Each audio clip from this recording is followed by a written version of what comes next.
Great skills again by him. Oh, marvellous goal by Luther.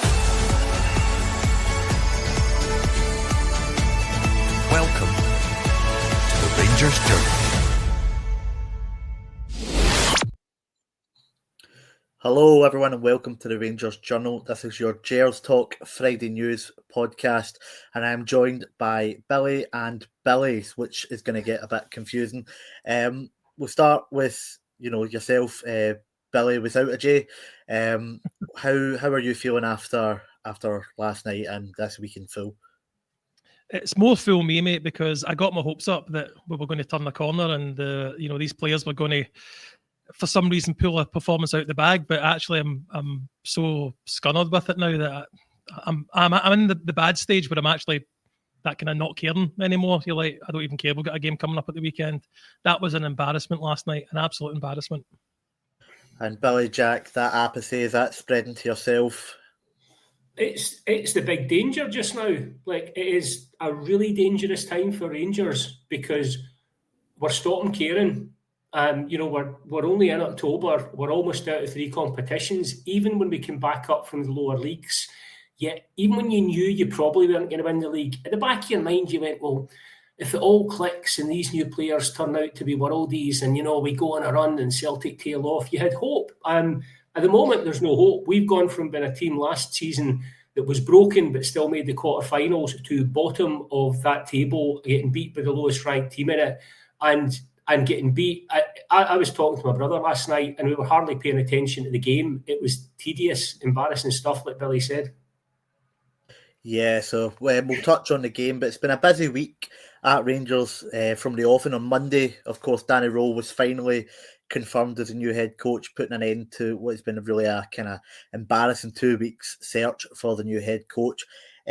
Billy, he wasn't really the man most fans wanted, but after the press conferences on Tuesday, did he manage to win you round at all? Yeah, and I've fallen into kind of a bit of a trap where a kind of refusal to support him is more of a protest against Thelwell and Stewart, which isn't fair on him.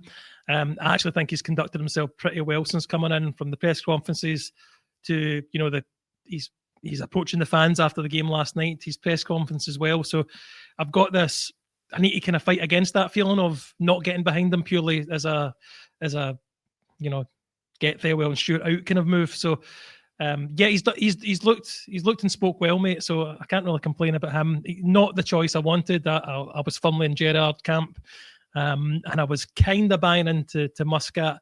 And when you hear he was going, that wasn't going to happen, and we were going back to roll. I did wonder the kind of personality of a guy who knows he's not the main man, and he knows he wasn't wanted as first choice and probably third choice, but he still took it. So I was a wee bit worried about that. But no, I think he's kind of won me over by how he's conducted himself since being appointed.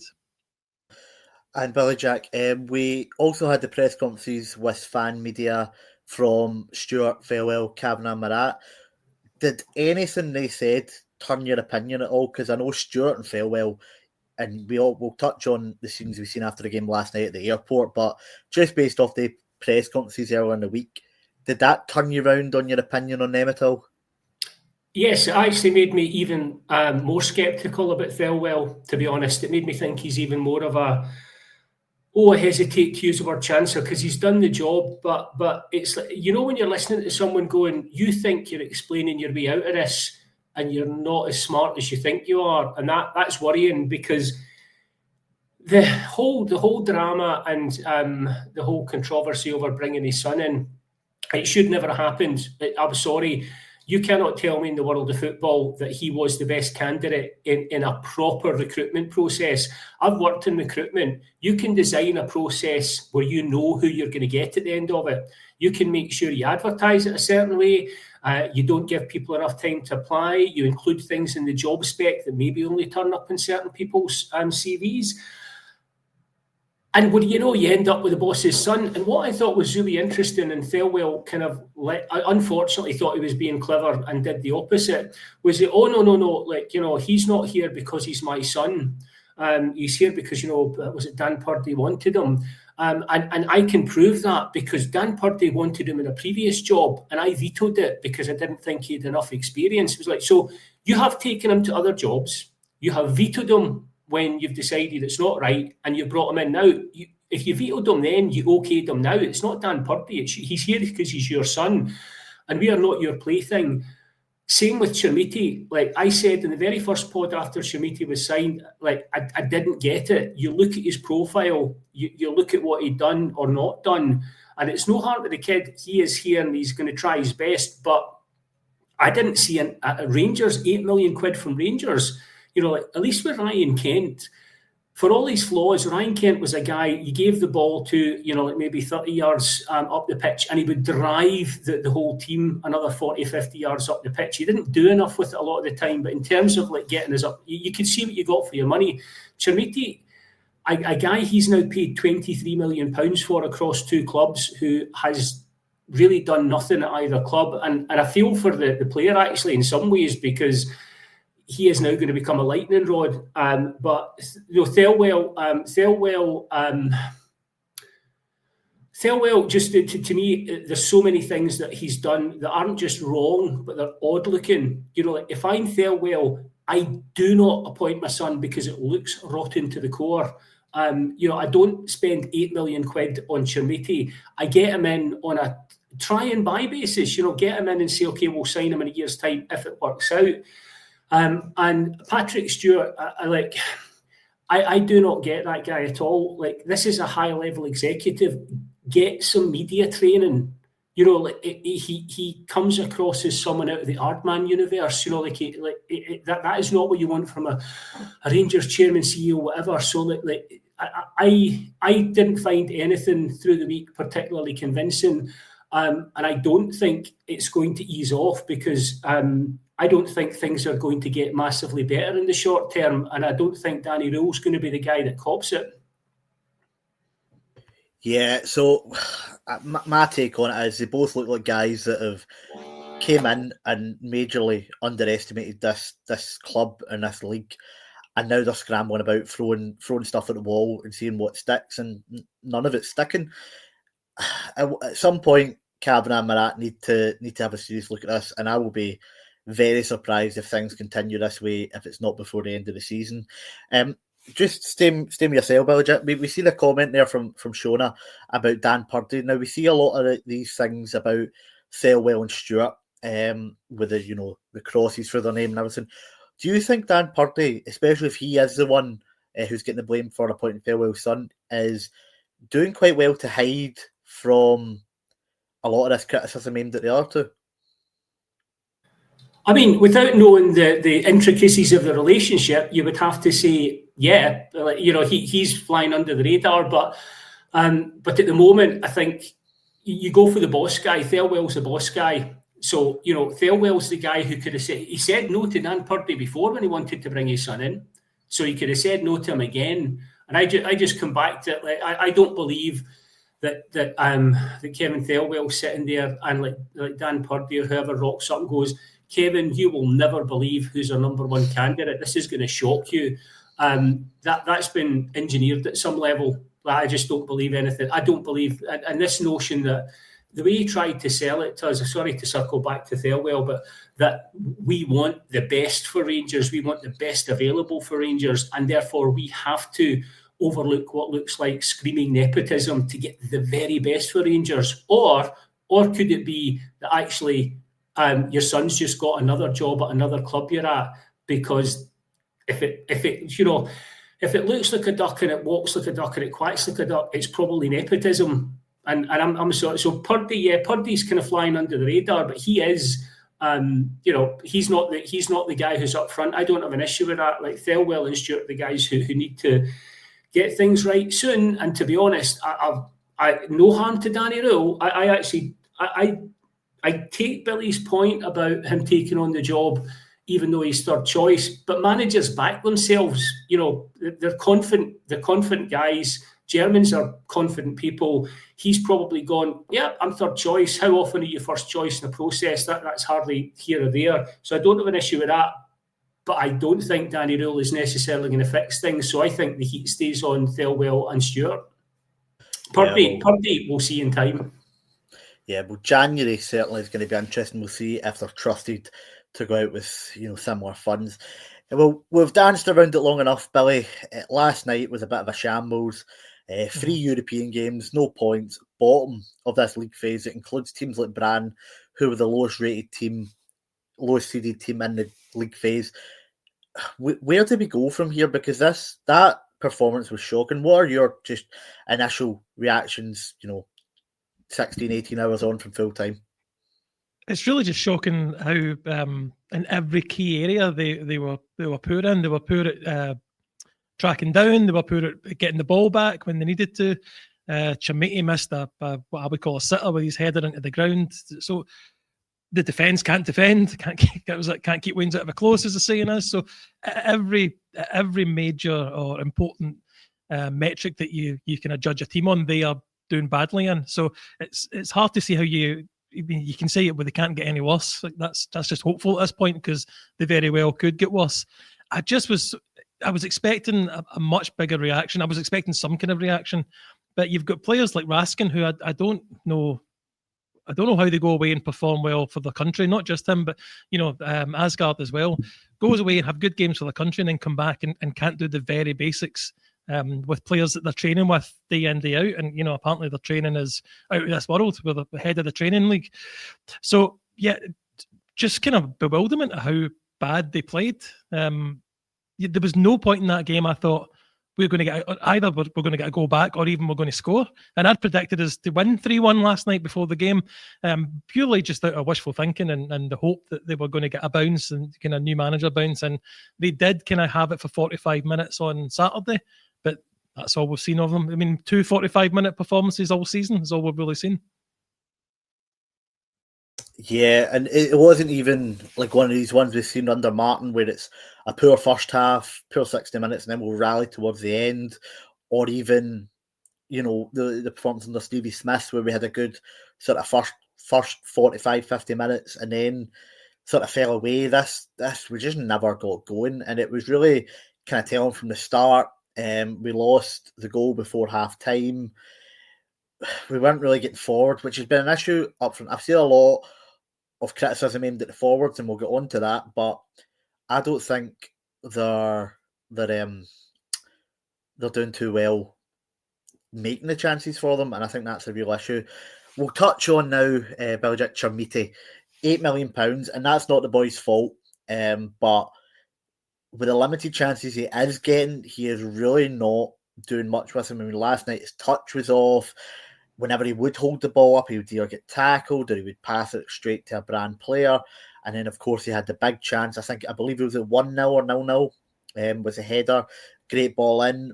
All you've got to do is kind of find the corner with it.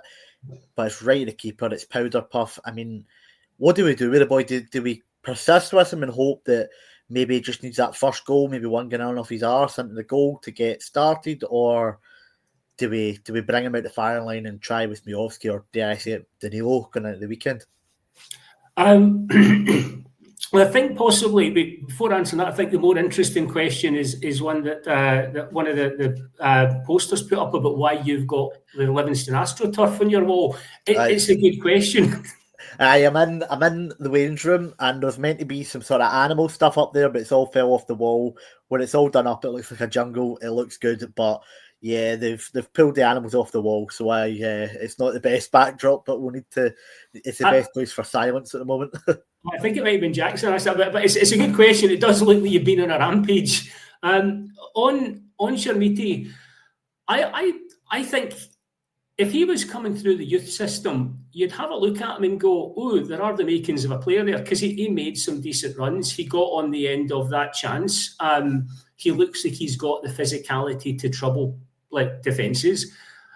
It was quite a tentative header. He looks like a young guy who hasn't had a goal in years. And the question is, if he gets one, is he going to go on a run? Or is he just someone who, as a striker, is always inside his own head, second-guessing himself and just never gets liberated to get that sort of career? I think I think we have to let Danny Rule go with what he sees in training. If he's playing Chermiti last night ahead of Miovski, presumably that's because in the 1 or 2 training sessions, and I wasn't optimistic last night because someone pointed out that he's only been in a couple of days. They'd had a day travelling to the game, so we can unfetter these players. Stevie Smith was going to do that. He was going to uncomplicate things. I think Russell Martin has really done a number in these players in terms of like their tactics, their psychology. I don't know if Chermiti's feeling the pressure or not. I almost think that the best thing we can do for Rangers and for Chermiti, and I'm not saying this will happen, but I think the best thing we can do is almost treat him like a youth prospect coming through. I know he cost us £8 million. That's on Thelwell. That wasn't our choice. That's not Chermiti's fault. But I think if we go into this going, you need to be Torrey Andrew Flo Mark II, it's just going to be crushing, and it's not going to happen. If we take the attitude, we're getting flashes of promise, can a modern coach that Rule develop him? Can he get the best out of his attributes? Can he be a link player who also chips in with 20 goals a season? Maybe. But I think if we want to just pile on Chermiti for costing £8 million, I don't think it's going to help us. It's not going to help him. I would say, treat him as that sort of like he's come into the squad, he's got good attributes. Let's see what we can get out of him, and maybe we'll get like a pleasant surprise here.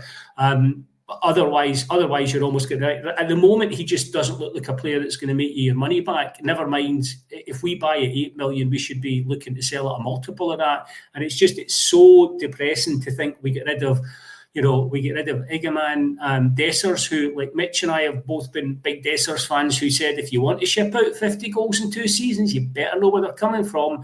And even Czerny. So we shipped out our best 3 top scorers. And we've brought in Miovski, who hopefully will do his return, and Chermiti, who hadn't scored in 3 years. But this is the reality. We're going to have to try and get a tune out of him. And I think we need to be realistic and not keep kind of like hanging that £8 million round his neck. Yeah, I think personally, he's one of these guys that in better Rangers teams, you would put him on the bench, and then when you're winning 3-0 at home to a team at Ibrox, you bring him on, hopefully he adds a goal late on, but we're not in a position where we can bring guys on to gain confidence. So the only other option really is to put him with the reserves, but we don't have a reserve team. We've only got youth teams. So that would leave alone. And it's crazy to be saying that 2 months after you spend the best part of £8 to £10 million on him, but it looks like that may be the way to go forward. Now, Billy, we've touched on Miovski here. That's in Europe, he just doesn't seem fancied by either head coach so far. Are we already looking at him being a guy that's only trusted in the league? Because he seems to be dropping in and out with Chermiti, who's playing in Europe, and Miovski's coming in for the league games. And is that something we can really afford to be doing, picking and choosing players for competitions at the moment? I mean, I've kind of had a history of that. I mean, look at Chris Boyd. He was a perfect example of someone only really played in the league. I don't even know how many Old Firm starts he got. Probably not very many. So I don't see, that's not a major red flag or whatever. It is the kind of horses for courses thing, isn't it? He is a big physical guy. But I mean, there's just so many warning signs with him there. When, we talk about the fans in the summer warning the board that they didn't want Martin, and then when we hear we're meant to be signing this player who's not scored a goal in 3 years, the fans are rightly warning them, and this came to fruition again. At least for the 2 months he's been here. We are piling in on him a wee bit, and we're maybe piling in on Miovski a wee bit. But who's creating the chances for them? I only seen one clear-cut chance last night from that cross that he missed. So I don't think it's necessarily just on the 2 strikers or even Danilo, who I was surprised to see come on. That really was kind of just throwing everything at the wall. So no, I think the problem maybe, if we can sort out the supply issue, we might start to get some of these 50 goals back. And another guy that came in last night alongside Chermiti was Nasser Giga, and surprisingly, Derek Cornelius dropped out. And you would not say he covered himself in glory. And now, well, we didn't spend the money on this boy. Wolves paid £10 million for him, 10 months ago? And it just does not look... Even when he first came in, he had a good few first weeks. How many players were like that under Martin? But particularly the marking between him and Magoma for the second goal. none of that defence looks solid, and it's becoming a real issue now. We're talking about supply as well, and supply is an issue. The midfield's not performing, but that's 24 away games without a clean sheet.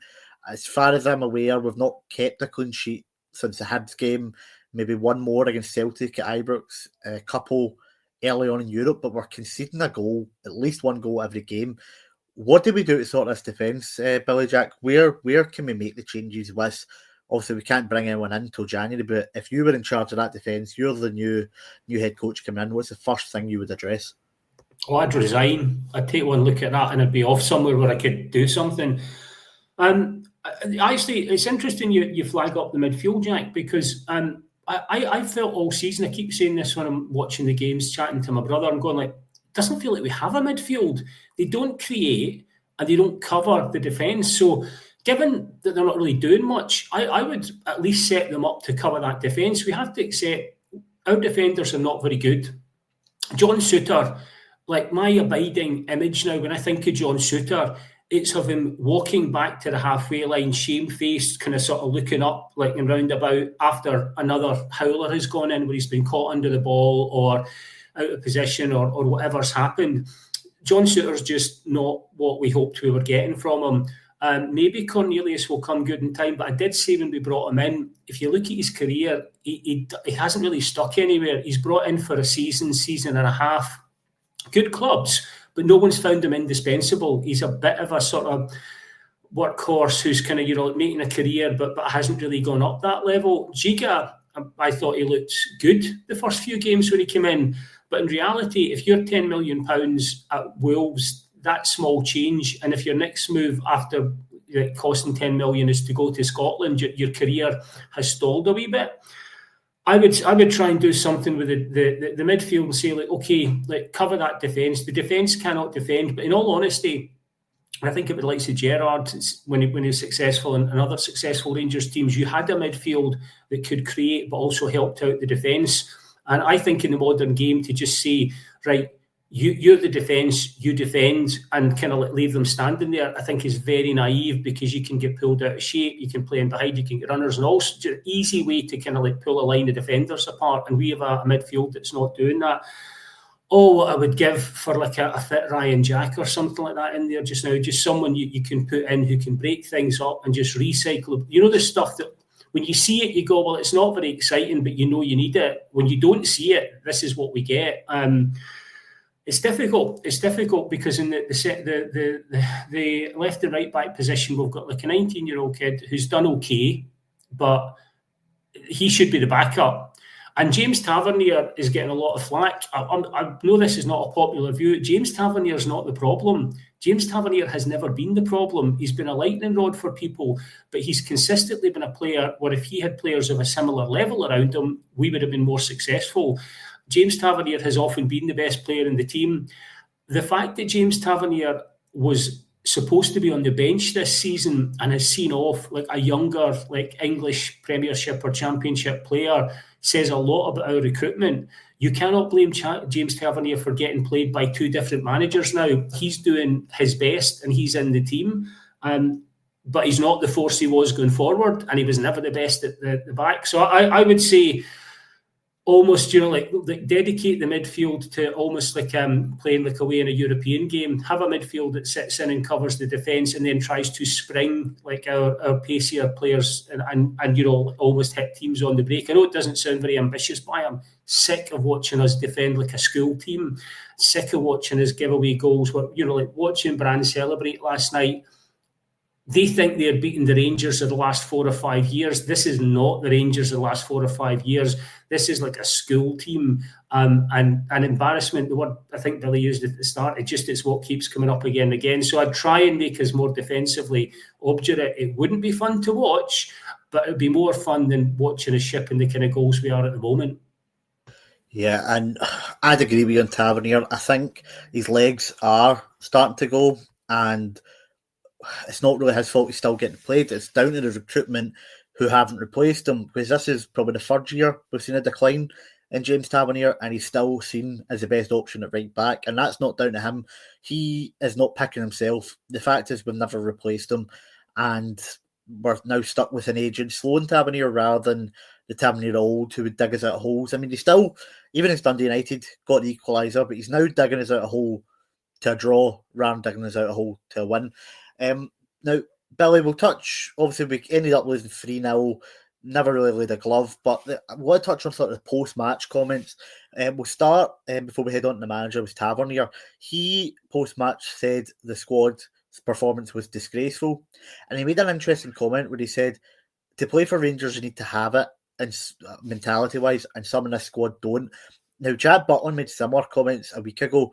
Do you think this leadership group are getting really sort of wound up by some of these new players and their mentality this season?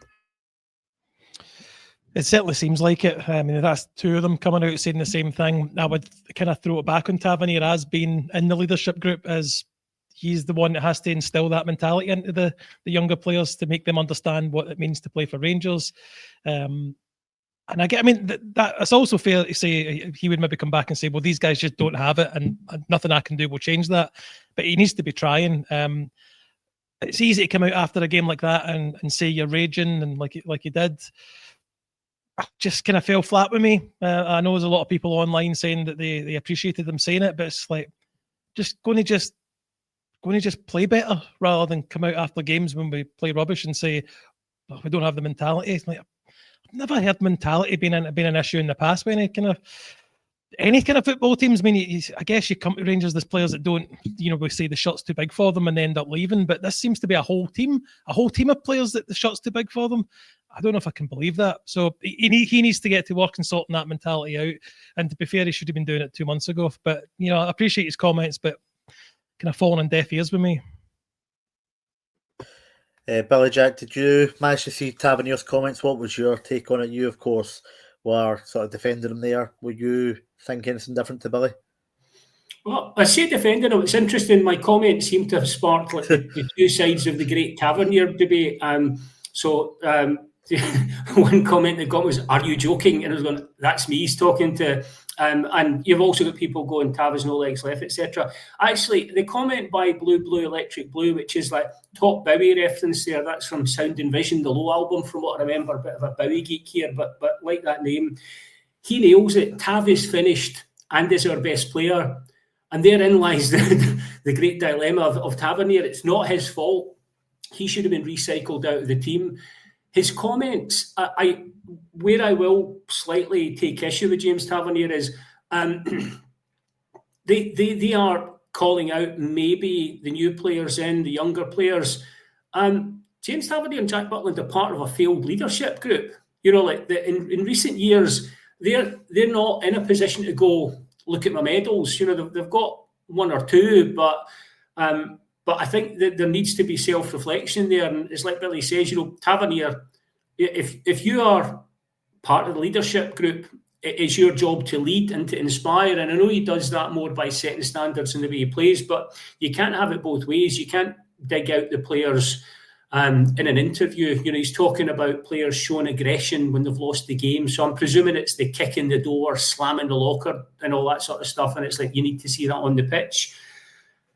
I hope that means that there is like some sort of a frustration or aggression that Danny Rule can channel in a positive way. But I mean, Tavernier, his comments, I get it. He's frustrated. Maybe there is a little bit of he's trying to deflect things off himself because he knows that he tends to be a lightning rod for a lot of this.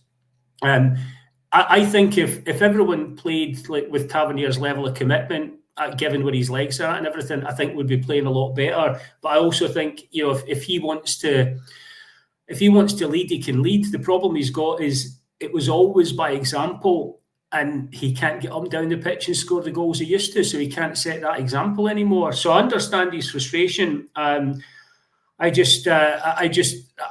bit concerned that to go off at a slight sidebar, like, some of these younger players in the squad, who's presumably what he's talking about, they maybe get into a psychological tipping point this season where they start writing it off. and if you're on a loan deal at Giga, you might be going, I've turned up into sort of like a bad movie here.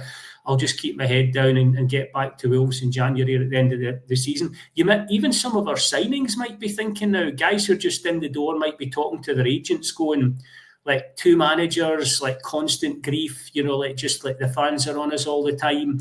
Have a look around, see if anyone's, if you're Ant-Man, you might be going, I came in here flying. I've got, like the top or second most top assists in the Eredivisie last season. I now look like I'm playing in lead boots and I've never seen a football. And my worry is that these players start checking out. I don't mind them kicking doors and being angry. I'm actually more worried about them getting to a point the way we are, where we start going, this is not working, and they start looking for an exit door. So I share Tavernier's frustration, but he is, as Blue Electric Blue, he is both part of the problem and part of the solution, and he's not solving things, so back to the problem. Yeah, and we'll touch on the manager's comments as well. He made a very interesting comment to me where he said we have to play as a group and stop being individuals. Now, that's very similar to a lot of the stuff Russell Martin said. So that kind of goes up against what Tavernier said as well. Something's just not clicking. But one of his interesting comments I thought was the fact that he promised that we would see the real Rangers again and that this would get better. I think that's very, very risky to say, especially based off that early performance, because I think that's something that could get held against him if things don't go well. I do think he spoke well. I think the stuff he came over at the fans and applauded them, ran right down the tunnel like Martin did. He engaged with him at the airport, but I just think he's maybe been a bit naive in terms of some of the stuff he said. Billy, did you get a chance to listen to what the gaffer said after the game last night? Sorry, Jack, I actually didn't see his press conference yet, but I would say you talked about the team is individually rotten and collectively rotten, so we're failing on both points when it comes to that. I mean, he's got to say stuff like that, like we'll see the real Rangers, and that's fine. He's actually playing it out quite well, because I didn't see his comments, but I did see him go over to the fans after the game. He's used to being at a basket case club and dealing with folk above him that are not liked by the support. So he's probably playing to the gantry a wee bit there, but going over to the fans. I mean, he's not got the hit. Russell Martin was down the tunnel because the fans would probably have physically assaulted him if he'd went over to them. So he's got that kind of leeway at the moment to be able to do stuff like that. It will get tiring very quickly, though, if the performances don't improve dramatically and improve from the very next game on Sunday. Yeah, and I touched on it there, but also there's instance at the airport. I mean, Thelwell and Stewart can say all these good things to the media and the fan media. At a press conference, it can come across as well as you want when you've had a chance to prepare. But I think this kind of shows that, I don't know if everyone see the video, fans were going up to Thelwell and Stewart at the airport and basically telling them exactly what they thought of them. I think this kind of shows that as many sound bites as you give to the media, a lot of the fan base are done and they're seeing through it. And talk is cheap, actions mean more. Billy Jack, what did you think? What's your take on the fans going up to Stewart and Thelwell? Because obviously we've seen this after Sturmgratz at the hotel. Now it's at the airport. There's extra security around the director's box at Ibrox. Is this the right way to go about things, to voice your opinion, or should some fans be a bit more careful about how they're approaching it? I think well, not you're not saying what you think, but the way you're framing it, I think you might be right there. I don't love the physical confrontation side of things, and I know that people maybe brand me a snowflake and everything for that, but I saw the stuff in the hotel reception. One of the things that actually, and I've given Thelwell a wee bit of a kicking on here, but I'll give him credit. When that fan came up and confronted him in the hotel reception, 2 or 3 times Thelwell talked to him and went to extricate him, and the guy laid hands on him and took a hold of him and wouldn't let him get away. If you're in that situation in the street or anyone else, the guy's not happy who's doing this. I don't know if he's sober or whatever. He could be, maybe he isn't. But each time you try to extricate yourself, someone is literally putting their hand on you and taking a hold of you and not letting you leave the situation. You're on very thin ice there. And if it gets to the stage where directors and executives and managers don't feel safe, well, guess what? They're going to disengage. They won't be around. We won't see them, and they'll have an excuse. They'll have an excuse not to be there because they won't feel safe. So I'm not a big fan of this. I don't like the whole ultra culture where this isn't going to win me friends and influence people, but I didn't like it in Italy when it took over. I don't like the almost criminal nature of it, trying to intimidate people, trying to menace people, blocking buses, stuff like that. That, like it or not, that's not the majority of Rangers fans. Most Rangers fans will influence things actually the way that the 49ers are most likely to hear, which is we won't turn up to games, we won't buy merch, we won't be there to buy or pie or hospitality or whatever. So I feel like society in general's gone this way. And if we keep getting in situations where fans are getting in the faces of Thelwell, etc., in the case of that first incident in the hotel, laying hands on him, and I know they weren't clocking him or whatever, but if you were out anywhere and someone's up and they're angry and in your face and you say your piece and you got to move on and they just keep taking a hold of you, Thelwell's heart must have been racing. He must have been adrenalised, going, what's coming next? I don't think it's the way to do business. I think it makes us look, the press, the Scottish media are loving this, Rangers manager's not safe and big bad angry Rangers fans and he needs a police escort and all this stuff. That's not the majority of Rangers fans. Most of us, will just grumble and then we'll influence things by not turning up. This whole ultra culture of everyone in black and faces covered and blocking buses and all that sort of stuff. Not for me. I don't find it a Rangers thing. I think it's an ultra culture thing. And people, again, might think that's a wee bit snowflakey of me, but I don't think it achieves anything. At the end of the day, if we make directors and executives feel unsafe, they'll just make sure we're not around them. They'll do what executives around the world have done in recent years. They'll kind of wall themselves off. We'll have less of a chance to actually talk to them, maybe through fan groups and whatever. But no, I'm all for if you want to kind of have a protest at the game, if you want to kind of not turn up, if you want to do stuff like that, face-to-face confrontations. You have enough of these, and someone is potentially going to go too far, and then we all get tarred with the same brush, same as we do. And it doesn't matter how many times a Celtic fan does something wrong. One Rangers fan crosses a line a wee bit, and we're all tarred with the same brush in the Scottish media. So it does make me nervous, and I don't like it. Yeah, I would agree there. I understand the frustration. I just think I'm worried that maybe the wrong guys gonna join in on it. I will just say thank you to our new members, Ryan Moore and Gaming for Dads, who became members of the Rangers Journal, and we all appreciate that here. Billy, I'll come back on to you. We seen at the airport, we spoke about how Stewart and Thelwell kind of got chastised, but there was also Danny Rule took some time. There's images going about. He took some time to speak to the fans and starting that engagement, and I think that's a real breath of fresh air. Russell Martin clearly did not think much of the support and spoke down to us. Do you think this will buy him a bit more time? Because I know we've got a game against Kilmarnock, then midweek against Hibs, and then straight into the semi-final. So he's not going to have much time in the training ground. Results might not go his way because he doesn't have that time. Do you think this will buy him more time, the fact that he's openly engaging with the fans and listening to what they have to say? Yeah, of course. I mean, I think he knows that as well as I mentioned earlier, being the third choice, he probably knows the fans, same as Russell Martin did, know that he wasn't their first choice either. And actually, to be fair, he probably would have been my first choice back in the summer. I just think just now was the wrong time for him. But he's here now. He's doing the right things. As I said earlier on, though, if results don't improve, the fans will eventually turn on him. Right now, he's been kind of shielded by Stewart and Thelwell because they've kind of presided over the Russell Martin saga, the Tremaitie saga, the loan signings instead of bringing in, a proper defence. So they're getting the ire of the fans at the moment. But yeah, well, I mean, you know what we're like. We turn on anyone when results aren't going well. We'll turn on him if they don't get better. But buying himself more time, I think he's got a couple of weeks. I don't think anybody's holding this season against him at the moment.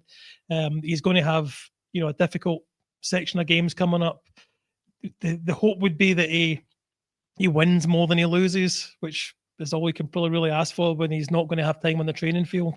But he needs to implement something different, because last night just looked like a Russell Martin side playing. There was nothing particularly different about the way we were set up, about the team.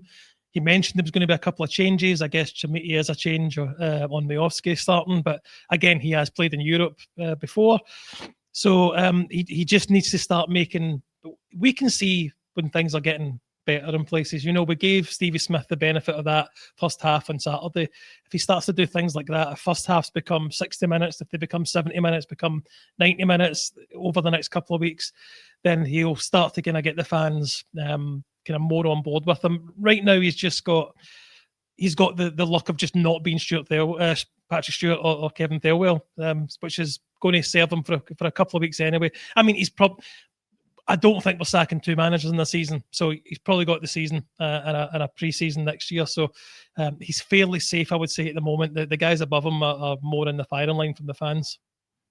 Yeah, I touched on the fixture list there. We've got 3 games in the next week. We've got Kilmarnock, obviously, this weekend, Hibs midweek, and then the Cup semi-final. He's not got time to train ground, and I think that's just the fact we wasted the international break, where we could have had the new guy in. We could have just went to Rule, knowing he was interested, and got him in and had this time of training ground and had his ideas in and not had to rush about like we have. But that's just Rangers in 2025 for you. Billy Jack, we'll touch on one other talking point seen around at an airport. The 4th kit, which personally I think is ridiculous. The fact you're needing to release 4 kits in a season, surely you're not going to have that many kit clashes. But it's the sort of tangerine kit we'll go with. If you had a look at it, and if so, what are your sort of thoughts on it? Well, just before doing that, just to touch on, someone had highlighted the fact that the incident with Thelwell at the hotel wasn't ultras based, and that's fair enough. My point, you can separate them out. The ultras do their thing, and I still think that if you're face to face with an executive from Rangers, and 3 times you take a hold of him physically and don't let him leave the situation, we're getting on very thin ice, ultras or non-ultras or whoever it happens to be, and that's a societal thing. But, you know, like, I'm a Rangers dad, so, you know, like, sue me. In terms of the new kit, I didn't mind it, actually. To me, it's... I have seen blurry photographs at the airport, and, you know, I don't know if this is guerrilla marketing, but to me, it kind of feels like the disjointed Rangers that we have experienced since the 49ers came in, where it wasn't on the website when I looked, but there are pictures and it's at the airport. And, you know, I thought to me, it was redolent of some of the quite nice orangey tops, you know, the Netherlands tops in the past. It's that sort of like tangerine. It's got the white, looks quite crisp. I mean, I liked I don't know that. In terms of recent orange tops, which obviously, as we know, in modern Scotland, are basically the burning of civil society. Rangers get like an orange top, and it's basically time to kind of like batten down the hatches and kind of have a national debate. In terms of the recent ones, I've got the last 2, like the sort of pale one 2 ago. I don't love it. It's more of a training top. Still love that Europa League one that they brought out. Still wear that. And to be honest, quite like the look of it. You don't sound like you're a fan, Jack. Like, but I thought it was pretty nice on first view. It's not. I like the top itself. It's just the whole 4 kits a season stuff. I'm all right with a 3rd kit. I like your home kit, your away kit, and a 3rd kit for when you're ready to go to Kilmarnock away. Is how it should be for me. Your blue home, your white away, and one for going to Rugby Park. It's just, I think it's overkill. I think it's overselling to the fans. It's timing kind of right when everyone's going to start their Christmas shopping. I just think it's a bit over promotion. But the top itself, I think, is nice. I like the colour. I think it looks good in a football kit. That's not just for any other reasons that are going to get me into bother. I think orange looks good in a football kit. Billy, have you had a chance to see it yourself? Your thoughts on it? Would you? Is it something you'd buy yourself? I would just agree with you with regard to the 4th kit. I mean, I've picked up pretty much all the kits for the best part of a tenner. At the end of the season, I don't really need to wear. I just wear it for 5s or 7s. I don't need to wear it. Brand new coming out. inside information a wee bit. We're led to believe at the Journal that the strip wasn't actually meant to have been put in the shop. It was going to be released if we'd won last night, and because we haven't, the shop never got the email or never read the email in time, so didn't pull it back in. So that's why that kit was seen. It wasn't actually a faux pas by the club not reading the room and being tone deaf. It was just someone not getting an email and not taking the stock back in or putting it out prematurely, so to say. But yeah, I mean, it just seems like there was a comment there that there's a copycat of the 22-23. I thought it was just a photo from back then that somebody had posted and pretended to be the kit. But I mean, if it gets reduced, towards the end of the season, I'll probably pick it up if I'm at a game at Ibrox. And I like the white kit actually. So I'm waiting for that one to come down a wee bit in price, because when I was in the club shop last time, it was 90 quid.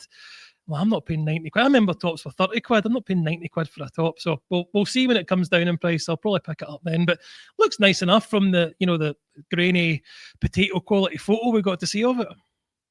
Yeah, I'm the same. I get the home top every year when it comes out, and then I'll pick up the away in third and fourth and however many kits when they come on sale. I'm actually, as you can probably tell, looking more at the retro kits at the moment, try and remind myself of happier days. But moving on from last night's debacle, we've got Kilmarnock on Sunday.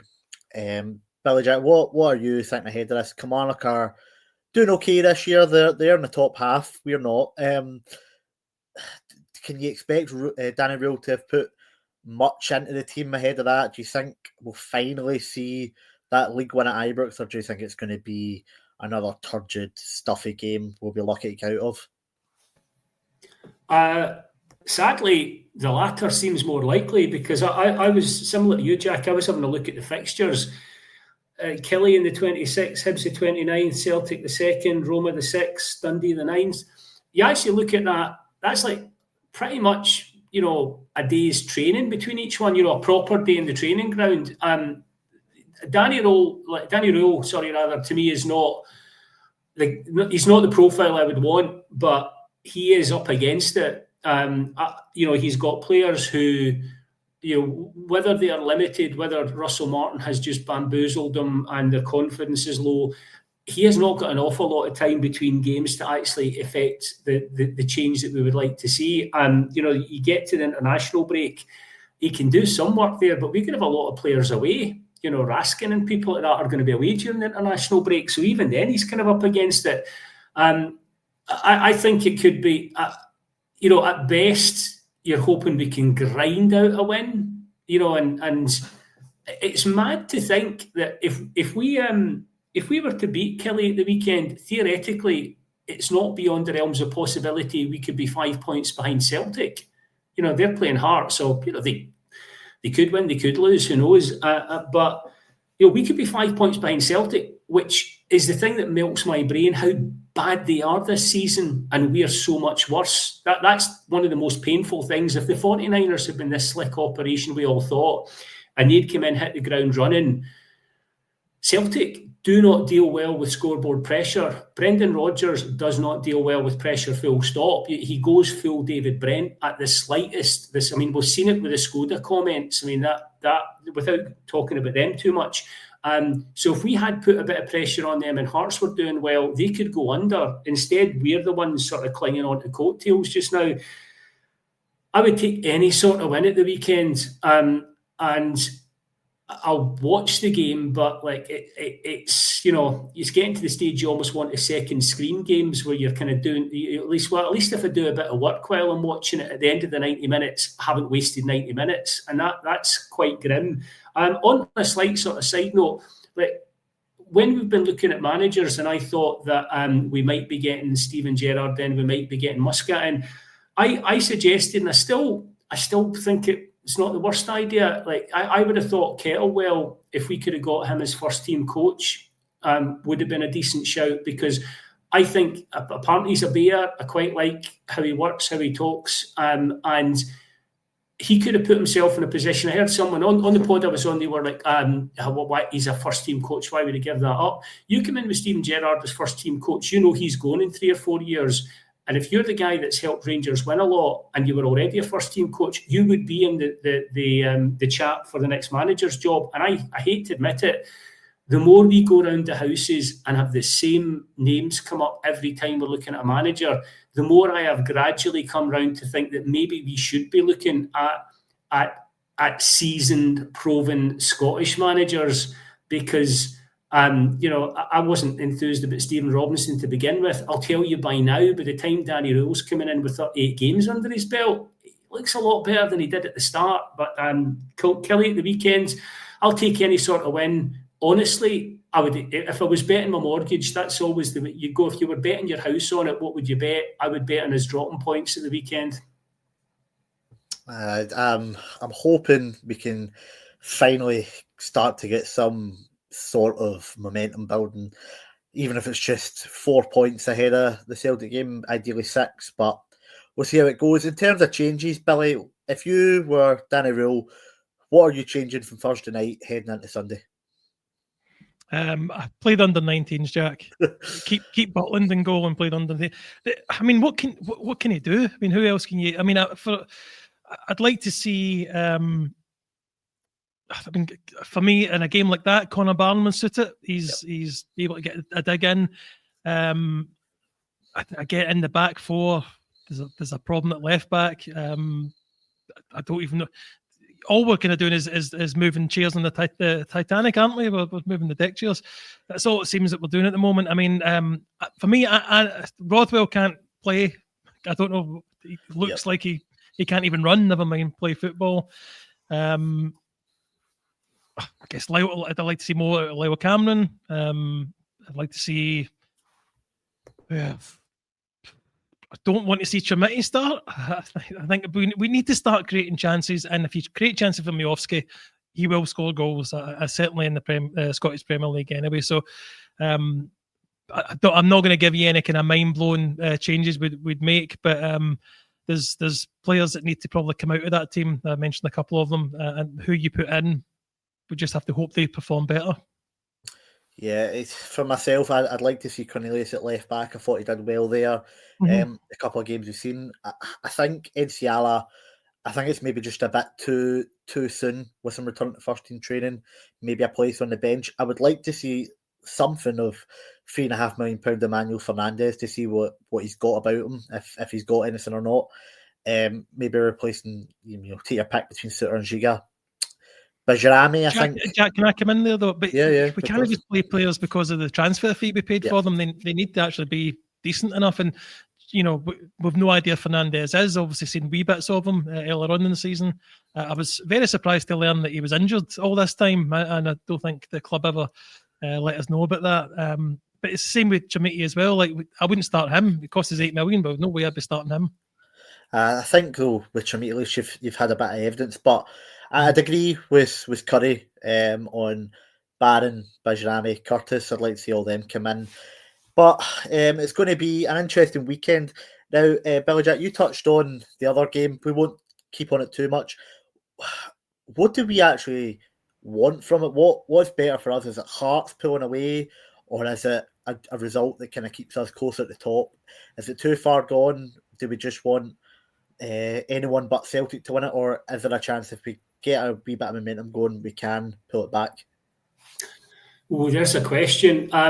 Before answering, just to address Curry, who seems to be going under Curry Muncher today, saying recall Davis, is that Ben or Billy? Because at this moment in time, both would make just as much sense. It's a good one because you look at Hearts. Hearts are effectively, I know it's only 8-9 games in, Hearts are effectively a chunky 5 wins clear of us. That's 7 draws or 5 wins. And that's imagining a scenario where Hearts do an Aberdeen and go off a cliff. I don't think that will happen under Derek McInnes. Their average points may go down, but I don't see them having a sort of Aberdeen type comedy off a cliff situation. But it also would rely on us suddenly becoming a winning machine and racking up points week after week after week, which I don't see. So to be honest, I mean, the statistical answer is like a draw lets us kind of like take points back in both of them. Personally, I wouldn't mind seeing Hearts like do Celtic over at the weekend, because Celtic have been flaky since January. It's not just this season. Celtic have been dropping points. Good grief, since January last season, they dropped something like 18 points in the league. We were just so much worse, we couldn't take advantage of it. So I honestly think we're up against it to get second this season, like regardless of like whether it's Celtic or Hearts that win the league. So at the moment, a draw would be good for us, but a Hearts win would not upset me overly. It would be quite funny, and it's up to us to keep pace with Hearts and Celtic. So yeah, I'd be happy with a Hearts win, but a draw would be good. Yeah, like I said, we won't touch on that too much. Just thought it was interesting, just looking ahead. But the only sort of news before we finish up, Billy, was the sort of fan group speaking with the club, and one of the things that we spoke about was expanding Ibrox. Now, I think if results stay the same, we'll be needing to fill the seats already there. But they spoke about lowering the pitch and being an option to get another 4,000 seats in, probably bringing us up kind of on par with Celtic Stadium in terms of being attendance wise. Of course, Ibrox is much nicer, but just in terms of sheer numbers, what would your thoughts be on that? After last summer and Hampden and the changing the stands there, is it something you'd like to see again, or something you think we can hold off on? To be honest, mate, it just seemed like the same talking points we've been hearing for years. We're going to lower the pitch, we're going to fill in the sides, we're going to this and that. I think we're very limited with what we can do.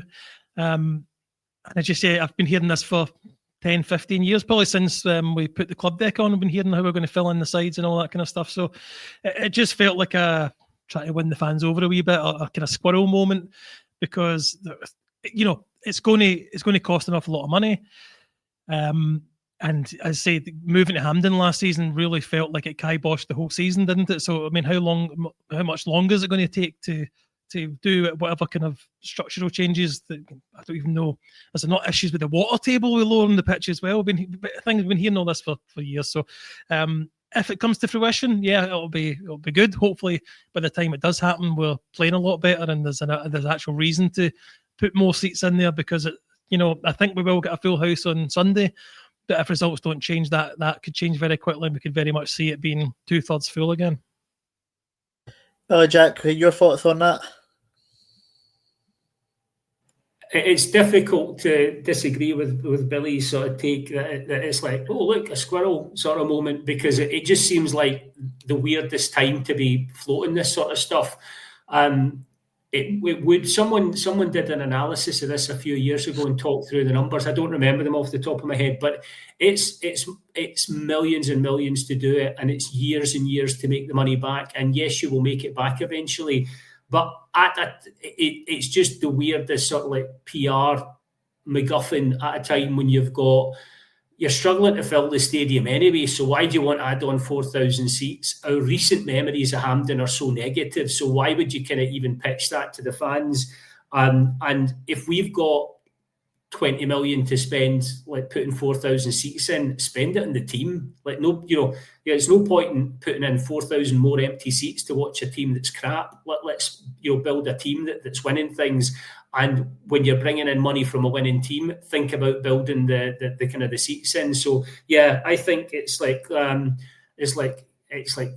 not saying Kevin Thelwell's behind it, but Kevin Thelwell will be very happy if we're all looking at that squirrel, which we aren't. Yeah, I think the fact that it's taken us 58 minutes to get onto it kind of shows it's not really news. I'd agree with Baz. I think priorities to be on the pitch, but we'll be able to see you on the park on Sunday as we welcome Kilmarnock to Ibrox. I just want to say thanks to both Billy and Billy for joining me today, and a big thank you to the Bluebells Bar and Puerto del Carmen Lanzarote for sponsoring the podcast. I've been Jack, this has been a journal, and hopefully next week we have some more positive news for you. But until then, remember, every night is journal night.